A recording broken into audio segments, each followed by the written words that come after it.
Hello, welcome to Potterwatch. I have two guests today. Can you tell the students who you are, please? Sure. Want me to go first, Casey, or do you want to go first? I can go first, sure. Hi, everyone. My name is Ana-Cristina. I go by AC as well, and I am a career counselor at the UVM Career Center. Hi there, Brian Park, also a career counselor at the UVM Career Center, and I specialize in helping STEM students. I lead the STEM interest group.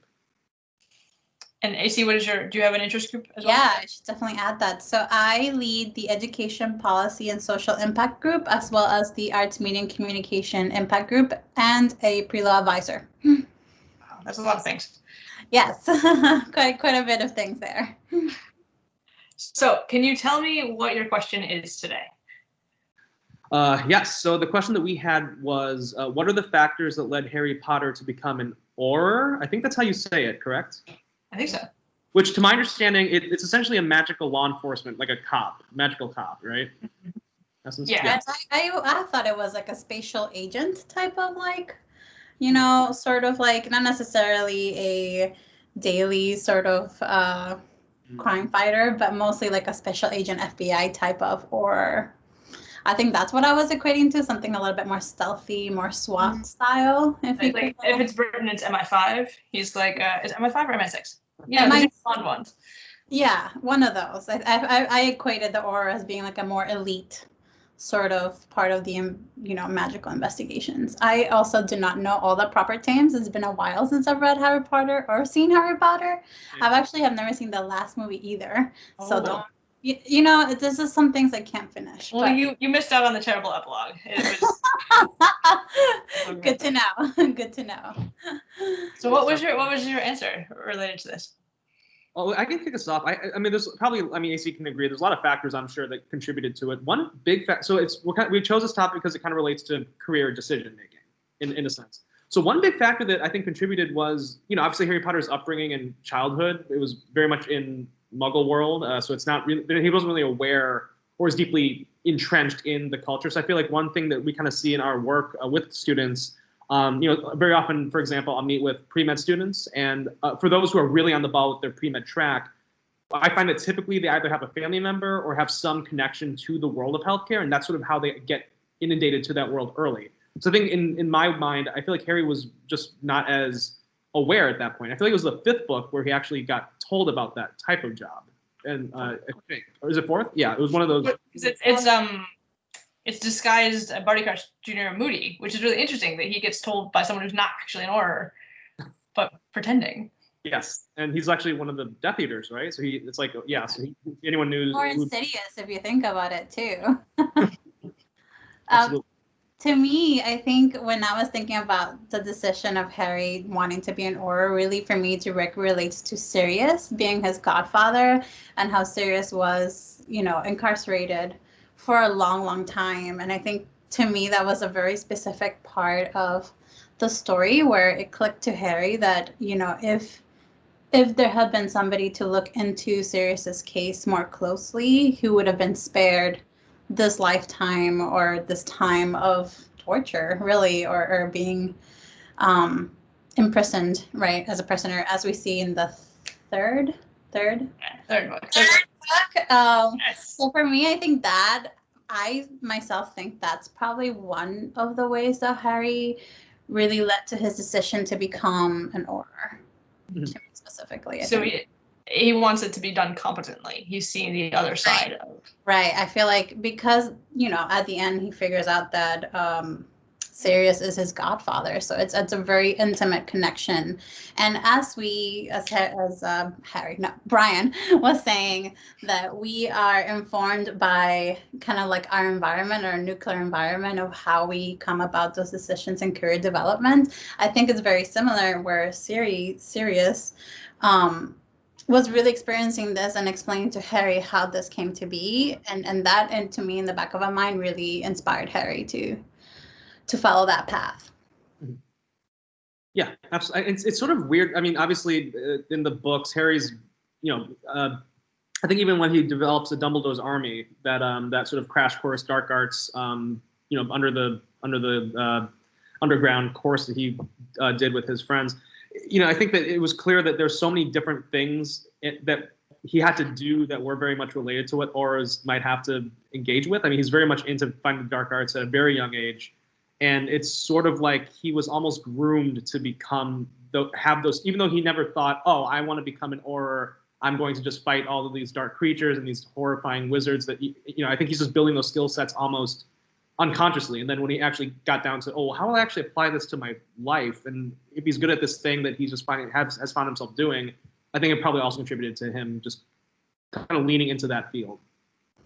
I think it also speaks a little bit to his talent, right, and his skills, because Harry is not the smartest, wizard in all of, and he's not the smartest wizard at Hogwarts, and we make that clear, right? There's peers around him that perhaps are better at tactical or are better in the knowledge piece or just more, academically inclined, but with, I don't know how to say aurorship, but with that type of work, there has to be a specific sort of not necessarily recklessness, but really bravery and courage that he does possess, and that he just takes risks where other people don't, right? Because perhaps they're a little bit more on the less risk-taking side. So yeah, he's often described as reckless, especially there's a parallel drawn in the 5th book between he and Sirius, going back to Sirius, that they're both really reckless and a little bit impulsive. And so I guess we'd hope that the training would sort of channel that into a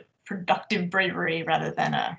Exactly, honing in that little bit of skill and talent, and even part of his character in order to fight, right, these very dark magic around him and around his community. Mm-hmm. So a lot of people have said that the DA thing shows that he could have been a really good teacher. That he's got that sort of skill set as well, but that doesn't really seem to appeal to him, despite the fact that he's again surrounded by teachers. So why do you think that auror has more of a pull than teacher? I think it would have been a little bit bored being a teacher, and it sounds to me like Harry was really into results. He's very results driven. He really wants to get to the bottom of things, or wants to pursue things that will have a means to an end. And so with teaching, I think there has to be a love of others, a love of teaching others. And as teachers know, you are able to have a deep knowledge of things, but you don't necessarily practice them as a teacher. You watch others practice and help hone that practice.